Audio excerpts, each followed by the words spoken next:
pag bumabatikos ka, mag-expect ka rin na babalikan ka. Not necessarily totoo yung binabalik sa'yo, pero ilalagay ka rin sa position na maging defensive ka. No? Ako, I've stayed long enough sa politics to understand na mangyayari talaga yun. But Congressman Leviste, that's why, somehow, my heart goes out to him. Lalo nang dumaing, umiiyak daw kay Senator Legarda. Bakit ako? Bakit ganito yung paninirala sa akin?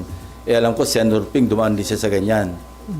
Pero mas matindi raw yung balik sa kanya. So, sir, may intention na patahimikin si Leviste? Well, from several quarters, why not? Kasi nga, siyempre, tinatamaan sila. Di ba ganyan din ginawa sa akin ni GMA?